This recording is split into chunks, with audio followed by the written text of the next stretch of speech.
میرے دماد نے اپنی ساری جائیداد اور کپڑے کی فیکٹری میری بیٹی کے نام کر دی تھی۔ وہ میری بیٹی سے اتنا پیار کرتا تھا کہ اس کی اجازت کے بغیر کوئی کام نہ کرتا۔ ہر وقت نوکروں کی طرح میری بیٹی کے آگے پیچھے گھومتا رہتا، مگر میری بیٹی اس کے ساتھ خوش نہیں تھی۔ وہ روز مجھے فون کر کے کہتی، اماں مجھے اپنے شوہر سے طلاق چاہیے، مجھے یہ پیسہ گاڑی بنگلہ کچھ نہیں چاہیے، اگر میری طلاق نہ ہوئی تو میں مر جاؤں گی، خدا کے لیے میری طلاق کر دو۔ ایک روز رات کو 3 بجے میرے دماد نے مجھے بلا لیا۔ میں وہاں گئی تو اپنی بیٹی کا حال دیکھ کر میرا کلیجہ پھٹ گیا، کیونکہ میں نے اپنی اکلوتی بیٹی کے لیے ایک ایسا فیصلہ کیا تھا جو اس کے لیے بہت مشکلات کا باعث بنا تھا۔ آج میری بیٹی کی شادی تھی اور میں نے اس شادی میں پیسہ پانی کی طرح بہایا تھا۔ لوگ میری بیٹی کے اعلیٰ سے لباس اور مہنگے زیورات دیکھ کر حسرت زدہ رہ گئے تھے، جبکہ یہ سچ کوئی نہیں جانتا تھا کہ یہ سب پیسہ اور تیاری میرے ہونے والے داماد کی طرف سے ملا ہے۔ میں نے اپنی بیٹی کی شادی ایک نہایت امیر و کبیر لڑکے سے طے کی تھی۔ میرا داماد امیر تو بہت تھا مگر وہ خوبصورت نہیں تھا، جبکہ میری بیٹی نہایت حسین اور بامشکل 21 سال کی تھی۔ سب لوگ حیران تھے کہ میں نے اپنی اتنی خوبصورت بیٹی ایسے قبول صورت مرد کو کیوں دے دی۔ میری بیٹی رخصت ہوئی تو میں نے سکھ کا سانس لیا۔ اب مجھے امید تھی کہ ہماری زندگی بدل جائے گی اور میں بھی اپنی بیٹی کی وجہ سے عیش کی زندگی گزاروں گی۔ شادی کے دوسرے روز میں اپنی بیٹی سے ملنے پہنچی تو مجھے جھٹکا لگا، کیونکہ میری بیٹی اور میرا داماد گھر پر نہیں تھے۔ وہاں موجود ملازموں نے مجھے بتایا کہ میری بیٹی اور اس کا شوہر گھومنے پھرنے گئے ہیں۔ مجھے حیرت ہوئی کہ وہ شادی کے اگلے ہی روز سیر و تفریح پر نکل گئے تھے، جبکہ میں ایک بہترین ولیمے کی منتظر تھی۔ میں مایوسی سے لوٹ آئی اور گھر آ کر اپنی بیٹی کو کال کی۔ کال بہت دیر بعد اٹینڈ ہوئی تھی۔ دوسری طرف میری بیٹی کی گھٹی گھٹی سی آواز سنائی دے رہی تھی۔ میں نے بیٹی سے حال چال پوچھا تو محسوس ہوا جیسے وہ بہت ہی بیزاری سے بات کر رہی تھی۔ میں نے اپنی بیٹی سے بھی وہی بات پوچھی کہ وہ لوگ ولیمے کرنے کے بجائے کہاں چلے گئے ہیں۔ میری بیٹی نے اکھڑے ہوئے لہجے میں مجھے جو جواب دیا کہ وہ صرف اپنے شوہر کے کہنے پر چلی گئی ہے۔ اس کا شوہر چاہتا تھا کہ وہ پہلے سیر و تفریح کرے اور بعد میں واپس آ کر ولیمہ کریں گے۔ میں یہ سن کر پہلے تو حیران رہ گئی۔ میں اپنی بیٹی کی مدھم سی آواز اور اداس سے لہجے سے پریشان ہو رہی تھی۔ یہ شادی میں نے طے کی تھی، مگر میری بیٹی اس شادی پر راضی نہیں تھی اور وہ بہت خوش بھی تھی، لیکن اب وہ خوش نہیں لگ رہی تھی۔ میں نے بیٹی سے سوال کیا کہ وہ ایسے اداس کیوں لگ رہی ہے، حالانکہ لڑکیاں ایسے موقع پر خوش ہوتی ہیں جب وہ ہنی مون پر جاتی ہیں۔ میرے سوال پر میری بیٹی نے مجھے جواب دیا، مجھے گھبراہٹ میں مبتلا کر گیا۔ میری بیٹی کال کاٹ چکی تھی جبکہ میں پریشان تھی۔ اس کی بات سوچ رہی تھی کیونکہ میری بیٹی اپنے شوہر کو اندھا پا کر بہت اداس تھی۔ میں جانتی تھی میرا داماد اندھا ہے، مگر یہ بات میں نے اپنی بیٹی سے چھپائی تھی، کیونکہ میرا داماد بہت امیر اور اپنی کروڑوں کی جائیداد کا اکلوتا مالک تھا۔ اس نے وعدہ کیا تھا کہ اگر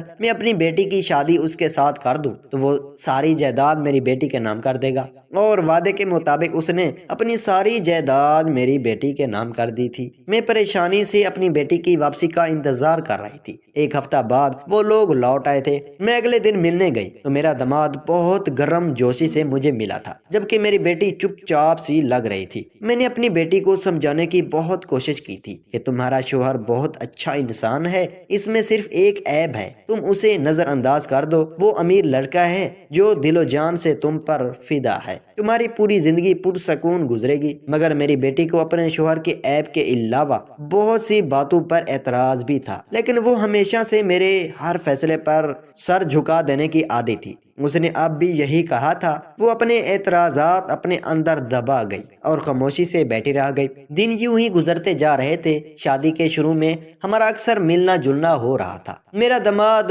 ہم ماں بیٹی پر بہت پیسہ لگاتا تھا۔ یہ بات جہاں مجھے خوش کرتی وہیں میری بیٹی مزید بیزار سی ہو جاتی۔ مگر جوں جوں وقت گزرتا گیا میری بیٹی نے مجھ سے ملنا بہت کم کر دیا اور گھر میں رہنے بھی نہیں آتی۔ میں اسے روکنے کا کہتی تو وہ یہی بول دیتی کہ میرے شوہر کو میرا کہیں رہنا اچھا نہیں لگتا۔ مجھے اپنے داماد پر اب غصہ آنے لگ گیا تھا۔ وہ سب جانتا تھا کہ ہم ماں بیٹی کا ایک دوسرے کے علاوہ اور کوئی رشتہ نہیں تھا، پھر بھی وہ ہمیں ملنے سے روک رہا تھا۔ ایک روز میں اچانک اپنی بیٹی کے گھر پہنچ گئی، میرا داماد بھی موجود تھا۔ میں نے باتوں باتوں میں اپنے داماد کو بھی ناراضگی سے گلا دے دیا کہ وہ مجھے اکیلی عورت کے پاس اس کی بیٹی کو آنے نہیں دیتا، حالانکہ اس نے مجھ سے وعدہ کیا تھا کہ وہ کبھی میری بیٹی کو کسی بات سے نہیں روکے گا۔ میرے شکوہ کرنے پر میرا داماد آمادہ ہو گیا تھا اور میری بیٹی بوکھلا گئی تھی۔ میرے داماد نے مجھے یقین دلایا کہ اس نے کبھی میری بیٹی کو مجھ سے ملنے کے لیے نہیں روکا تھا، اور وہ میری بیٹی کے سامنے یہ بات کر رہا تھا، جس کا مطلب صاف تھا کہ واقعی میرا داماد میری بیٹی کو نہیں روکتا تھا۔ میں حیرت سے اپنی بیٹی کو دیکھ رہی تھی جو سر جھکائے بیٹھی تھی۔ میں سمجھ نہیں پا رہی تھی کہ میری بیٹی نے مجھ سے جھوٹ کیوں بولا تھا۔ میں نے اکیلے میں اپنی بیٹی سے یہی سوال کیا تو وہ پہلے چپ رہ گئی۔ جب میں نے ضد کی تو وہ مجھ سے بولی کہ اب میں شادی شدہ ہوں، ویسے بھی مجھے زیب نہیں دیتا کہ میں ہر وقت میکے میں جا کر رہنے لگوں۔ مجھے ایسا محسوس ہوا جیسے وہ مجھ سے جان چھڑا رہی ہے۔ میں اپنی بیٹی سے ناراض ہونے لگ گئی اور بولی کہ وہ امیر شوہر لے کر بدلنے لگ گئی ہے، اب اسے اپنی ماں کا دیا چھوٹا گھر بھی برداشت نہیں ہوتا۔ مجھے دکھ ہو رہا تھا۔ میں دکھ ہو کر اپنے گھر لوٹ آئی اور سوچ لیا کہ اب اپنی بیٹی سے ملنے نہیں جاؤں گی۔ مجھے لگتا تھا کہ میں نہیں جاؤں گی تو میری بیٹی مجھ سے ملنے ضرور آئے گی، مگر تب بہت حیرت ہوئی کہ میری بیٹی بھی مجھے ملنے نہیں آئی۔ تھک کر مجھے ہی بیٹی سے رابطہ کرنا پڑا، کیونکہ میری اکلوتی بیٹی تھی اور میرے بڑھاپے کا واحد سہارا تھی۔ اسی سب میں میری بیٹی کی شادی کو 5 ماہ گزر گئے اور اس عرصے میں اس کے اندر بہت تبدیلیاں پیدا ہوئیں۔ اس کا مزاج بدلنے لگ گیا، کبھی وہ بہت خوش لگتی اور کبھی بہت اداس اور چپ چپ سی لگتی۔ میں اپنی بیٹی کے رویے سے الجھی ہوئی لگ رہی تھی۔ میں نے اپنی دماغ سے اس بارے میں بات کی تو وہ الٹا مجھ سے ناراض ہونے لگا اور بولا کہ میں نے اپنے سب کچھ آپ کی بیٹی کے نام کر دیا ہے، نوکروں کی طرح آپ کی بیٹی کے آگے پیچھے گھومتا ہوں، ہر بات اسی کی مانتا ہوں، پتہ نہیں پھر بھی آپ کی بیٹی خوش کیوں نہیں ہے۔ میری بیٹی بھی مجھے نہ کچھ بتاتی تھی اور نہ ہی اب کوئی گلا شکوہ کرتی تھی۔ تھک کر میں نے سوچا کہ میں اپنی بیٹی اور داماد کے ساتھ کچھ دن رہوں اور جائزہ لوں کہ آخر غلطی کس کی ہے، میری بیٹی کی یا میرے داماد کی۔ میرا داماد مجھے اجازت دے دی، مگر میری بیٹی میرے ساتھ رہنے کا سن کر پہلو بدلنے لگی تھی۔ میں کچھ دن کے لیے اپنی بیٹی کے گھر رہنے آ گئی۔ وہ دونوں بظاہر بالکل ٹھیک تھے۔ مجھے وہاں دوسرا دن تھا۔ میں اپنی بیٹی سے باتیں کرنے پر اس کے کمرے میں آ گئی تو دروازے پر مجھے اپنی بیٹی کی سرگوشی جیسی آواز سنائی دی۔ مجھے لگا کہ میری بیٹی اور داماد باتیں کر رہے ہیں، اس لیے میں وہاں سے لوٹ آئی، مگر گھنٹے کچھ دیر بعد میرا داماد گھر آیا تو میں حیران رہ گئی اور اسے نرمی سے سمجھانے لگی کہ اس کے پاس جب بینائی نہیں ہے وہ کیوں اس طرح باہر آتا جاتا ہے۔ میری بات پر اس نے جو جواب دیا مجھے ٹھٹکا لگا۔ اس نے مجھے کہا کہ وہ صبح سے کام پر گیا ہوا تھا اور اب لوٹ رہا ہوں۔ وہ بولا کہ چاہیے میں اندھا ہوں مگر میں اپنا کاروبار خود سنبھالنے کی کوشش کرتا ہوں، روزانہ کام پر جاتا ہوں۔ میں یہ سن کر دھک سے رہ گئی تھی کیونکہ میں نے خود اپنی بیٹی کو کسی مرد سے سرگوشی میں باتیں کرتے سنا تھا۔ میں اپنے داماد کے سامنے تو خوش رہی، لیکن جب موقع ملا تو اکیلے میں اپنی بیٹی سے پوچھا کہ وہ اپنے کمرے میں کس مرد سے باتیں کر رہی تھی۔ میرے سوال پر میری بیٹی نے حیرت سے مجھے دیکھا اور بولی کہ میں اپنے کمرے میں اکیلی تھی اور فون پر کسی دوست سے بات کر رہی تھی۔ مجھے لگا کہ میں نے غلط سنا ہے، اس لیے خاموش ہو گئی، مگر وہ سلسلہ رکا نہیں تھا۔ گھر میں جب میں اور میری بیٹی اکیلے ہوتے تو مجھے اکثر وہ کسی نہ کسی سے باتیں کرتی سنائی دیتی۔ وہ اکثر اپنے کمرے کا دروازہ بند رکھتی تھی، اس لیے میں دیکھ نہیں پاتی، مگر میں نے جب بھی غور کیا مجھے ہر بار اس کے ساتھ کسی غیر مرد کی آواز بھی سنائی دینے لگتی۔ میں بہت پریشان ہونے لگ گئی۔ میں نے اپنی بیٹی کو سمجھانے کی بہت کوشش کی، مگر وہ کہتی کہ وہ کسی مرد سے بات کرتی ہے، وہ صاف انکار کر دیتی تھی۔ مجھے گھبراہٹ ہونے لگ گئی۔ آخری سچ کیا تھا؟ مجھے لگ رہا تھا کہ شاید واقعی ہی پاگل ہو چکی ہو۔ میں نے اپنی بیٹی کی جاسوسی کی اور ہر وقت اس کا پیچھا کرنے لگی، مگر مجھے کچھ نہیں ملا اور میں تھک ہار کر اپنے گھر آ گئی۔ اب ساری زندگی تو اپنی بیٹی کے ساتھ نہیں رہ سکتی۔ تقریباً 1 ماہ بعد میری بیٹی نے مجھے فون کر کے میرے سر پر ایسا دھماکہ دیا تھے میرے ہوش اڑ گئے۔ میری بیٹی رو رہی تھی اور مجھ سے بولی کہ اب میں تھک چکی ہوں، مجھے اپنے شوہر کے ساتھ مزید نہیں رہنا، مجھے طلاق چاہیے۔ وہ بہت غم زدہ تھی۔ میرے سمجھانے پر چیخ اٹھی اور بولی کہ میرا شوہر مجھ سے برداشت نہیں ہوتا، میں اب دماغی مریض بن چکی ہوں، میں اس کے ساتھ مزید نہیں رہ سکتی۔ میں اپنی بیٹی کے الفاظ پر سکتہ زدہ رہ گئی۔ میرے تو پیروں تلے سے زمین ہی نکل گئی تھی۔ میں گھبرائی ہوئی تھی۔ فوراً اپنی بیٹی کے گھر پہنچی تو میرے ہوش اڑ گئے، کیونکہ میری بیٹی کا شوہر تو بالکل ٹھیک ٹھاک تھا اور اس کے پاس بینائی بھی واپس آ چکی تھی۔ میں یہ دیکھ کر ہکا بکا رہ گئی تھی۔ میں نے اپنے داماد سے سوال کیا کہ اس کی بینائی کیسے واپس آ گئی اور یہ سب کب ہوا تھا۔ میرے سوالات پر میری بیٹی نے نفرت بھری نظروں سے اپنے شوہر کو دیکھا اور اٹل لہجے میں بولی کہ اسے اپنے شوہر سے ہر حال میں طلاق چاہیے۔ میں اپنے داماد کے سامنے اپنی بیٹی کا یہ مطالعہ سن کر تھوڑی بکھلا گئی تھی اور اپنی بیٹی کو خاموشی کروانے لگی۔ ساتھ ہی میں نے اپنی داماد سے بھی معذرت کی اور اسے درخواست کرنے لگی کہ وہ میری بیٹی کی باتوں پر دھیان نہ دے، مگر میری بیٹی مسلسل طلاق کا مطالبہ کر رہی تھی۔ میں نے غصے سے اپنی بیٹی کو دیکھا، میں نے اسے سختی سے چپ کروایا تو وہ رو پڑی اور چیخ چیخ کر اپنے شوہر کو دھوکے باز، مکار اور جانے کیا کیا بولنے لگی۔ مجھے اس کے الفاظ سے زیادہ اپنے داماد کی خاموشی پریشان کر رہی تھی، کیونکہ وہ میری بیٹی کے ایسے الفاظ پر بھی کچھ نہیں بولا تھا۔ مجھے یکدم پریشانی نے گھیر لیا تھا۔ اب مجھے اندازہ ہو رہا تھا کہ میری بیٹی کے ساتھ کچھ تو غلط ہوا تھا کہ وہ ایسے رو رہی تھی اور طلاق کا مطالبہ بھی کر رہی تھی۔ میں نے اپنی بیٹی سے سچائی جاننے کی کوشش کی تو وہ پھٹ پڑی اور پہلے زور سے لے کر اب تک کی ساری رات سنا ڈالی۔ اس کے انکشاف نے مجھے جی جان سے ہلا کر رکھ دیا تھا۔ میں نے پھٹی پھٹی آنکھوں سے اپنے داماد کو دیکھا تو وہ سر جھکا گیا تھا۔ اپنی بیٹی کی آپ بیتی پر میرا دل پھٹنے لگ گیا۔ اس نے مجھے روتے ہوئے بتایا کہ میں رخصت ہو کر آئی تو عالی شان محل جیسا گھر روشنیوں اور پھولوں سے پورا سجا ہوا تھا۔ میں ایسے استقبال پر بہت خوش تھی۔ میں آنکھوں میں ڈھیر سارے سپنے سجائے کمرے میں بیٹھی تھی، اپنے شوہر کا انتظار کرنے لگی۔ میں اتنے خوبصورت لگ رہی تھی کہ ہر دیکھنے والے نے میری تعریف کی تھی۔ مجھے یقین تھا کہ میں اپنے شوہر کے دل میں گھر کر لوں گی، مگر جب میرا شوہر آیا تو وہ خاموشی سے میرے سامنے بیٹھ گیا۔ میں گھونگھٹ ڈالے بیٹھی تھی اور منتظر تھی کہ وہ میرا گھونگھٹ الٹ میری تعریف کرنے لگے گا، مگر جب اس نے ایسا نہیں کیا تو میں نے سر اٹھا کر اسے دیکھا۔ اسے دیکھ کر مجھے جھٹکا لگا، کیونکہ وہ میرے بجائے دوسری جانب دیکھ رہا تھا۔ میں حیران رہ گئی۔ میں نے جھجک کر اپنے شوہر کو سلام کیا تاکہ وہ میری جانب متوجہ ہوں، مگر اس نے میرے سلام کا جواب بھی مجھے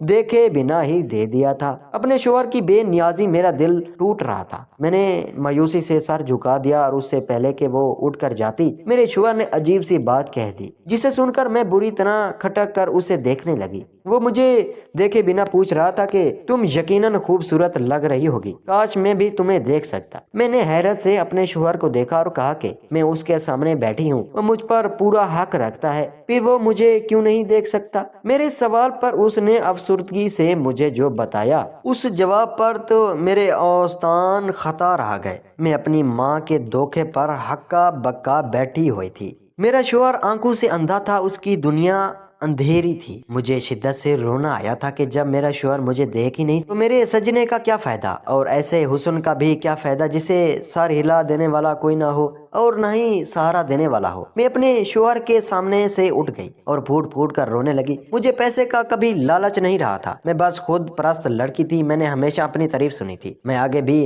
ایسے ہی زندگی چاہتی تھی۔ میری ماں نے مجھے یہ کہہ کر شادی کے لیے منایا تھا کہ لڑکا مجھ سے محبت کر بیٹھا ہے اور میرے بغیر نہیں رہ سکتا۔ مجھے اب سب فریب اور دھوکہ لگ رہا تھا۔ میں پہلی رات ہی اس شادی کی اصلیت جان چکی تھی۔ یہاں محبت نہیں تھی بلکہ صرف لالچ اور دھوکہ تھا۔ میری بد دلی اور اداسی پر مجھے اندھے شوہر نے خوش کرنے اور میرا مزاج اچھا کرنے کے لیے اپنی ساری جائیداد میرے نام کر ڈالی اور مجھے گھمانے کے لیے میری پسندیدہ جگہوں پر لے گیا تھا، مگر وہاں سے واپس آ کر بھی میں بیزاری سی کمرے میں بیٹھی رہ گئی۔ میں نے اپنا خیال رکھنا چھوڑ دیا تھا، مگر میں نہیں جانتی تھی کہ میرا ایسا بے حال حلیہ میں رہنا کسی کو بری طرح محسوس ہوا تھا۔ ایک روز میرے موبائل پر اچانک میسج آیا جس میں میری خوب تعریف کی ہوئی تھی اور مجھے کہا گیا تھا کہ میں اب تیار کیوں نہیں ہوتی، مجھ جیسی حسن کی مورت پر لاپرواہی نہیں جچتی۔ میں وہ میسج دیکھ کر حیران رہ گئی، کیونکہ وہ جو کوئی بھی تھا لفظوں سے کھیلنا اور سحر زدہ کرنا جانتا تھا، مگر میں نے اس میسج کو نظر انداز کر دیا تھا کیونکہ میں شادی شدہ لڑکی تھی۔ مگر میرے نظر انداز کرنے کے باوجود وہ مجھے لگاتار میسج کرتا جا رہا تھا، وہ مجھے تیار ہونے پر اکسا رہا تھا، اور ایک روز مجھے اسی نمبر سے میسج آیا کہ میں گلابی رنگ کے لباس میں بہت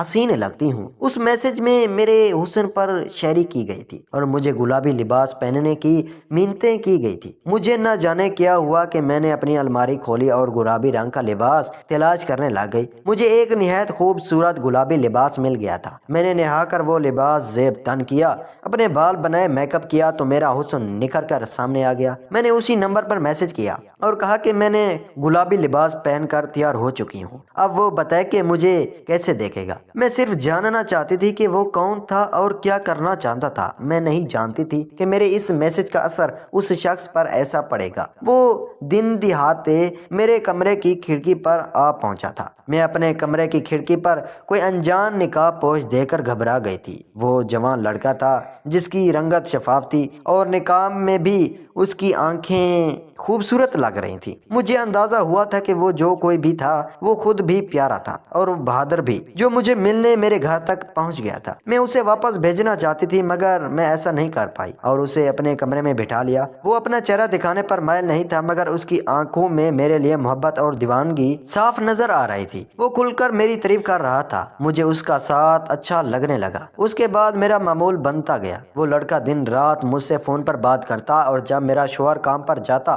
وہ میرے گھر چلا آتا۔ وہ مجھ سے بے پناہ محبت کرنے لگ گیا تھا اور میں بھی اس کی تعریف اور سحر زدہ باتوں سے متاثر ہو رہی تھی۔ میں نے اپنی ماں کے گھر بھی آنا جانا کم کر دیا تھا، اس کے لیے سجنے سنورنے لگی تھی۔ کبھی کبھی میرا ضمیر مجھے ملامت کرتا تھا کہ یہ سب ٹھیک نہیں ہے مگر میں اپنے ضمیر کو تھپک کر سلا دیتی۔ میں اپنے محرم کو چھوڑ کر اس لڑکے کی عادی ہوتی جا رہی تھی۔ مجھے اپنے شوہر کی عام سی شکل صورت اور نبینا پن سے ہر وقت شکایت رہنے لگی۔ مجھ سے اپنے شوہر کی قربت برداشت نہیں ہوتی تھی جبکہ میں ہر وقت اس لڑکے کے آنے کا انتظار کرتی رہتی۔ یہ بات مجھے بری طرح رونانے لگ گئی تھی۔ مجھے جس سے محبت ہوئی تھی وہ میرا محرم نہیں تھا۔ جو میرا محرم تھا مجھ پر حق رکھتا تھا، اس کا وجود مجھ سے برداشت نہیں ہوتا تھا۔ میں الجھی سی رہنے لگی۔ میری ماں نے مجھ میں تبدیلیاں محسوس کی تو مجھے ہر وقت سمجھانے لگی۔ وہ مجھے میرے شوہر کی معصومیت جتاتی اور مجھے احساس دلاتی کہ اس انسان نے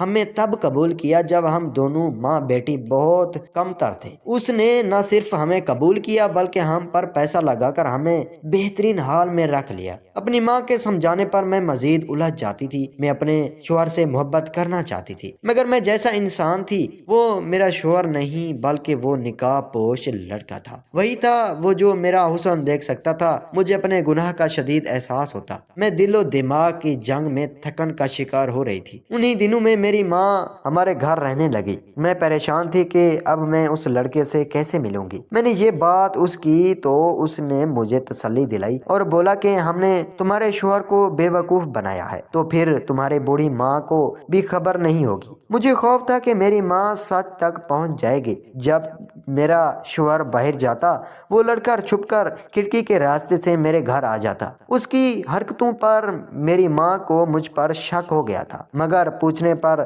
جب میں نے صاف انکار کیا تو وہ مزید شک میں پڑ گئی۔ تھک کر میں نے اس لڑکی کو سختی سے منع کیا اور اسے لعنت ملامت کی۔ اس کی وجہ سے میں سب کی نظروں میں مشکوک ثابت ہو رہی تھی اور گناہ گار ہو رہی تھی۔ میں رو پڑی تھی اور وہ لڑکا میری بات سن کر چلا گیا اور پھر کبھی واپس نہیں آیا تھا۔ پیچھے میں اس کی یاد میں سلگنے لگی تھی۔ مجھے سنبھلنے میں بہت دیر ہو چکی تھی۔ وہ اپنی عادت کا زہر میرے دماغوں میں گھول چکا تھا۔ ایک روز میں سر درد کی گولیاں تلاش کر رہی تھی کہ مجھے اپنے شوہر کی الماری سے کچھ سامان ملا۔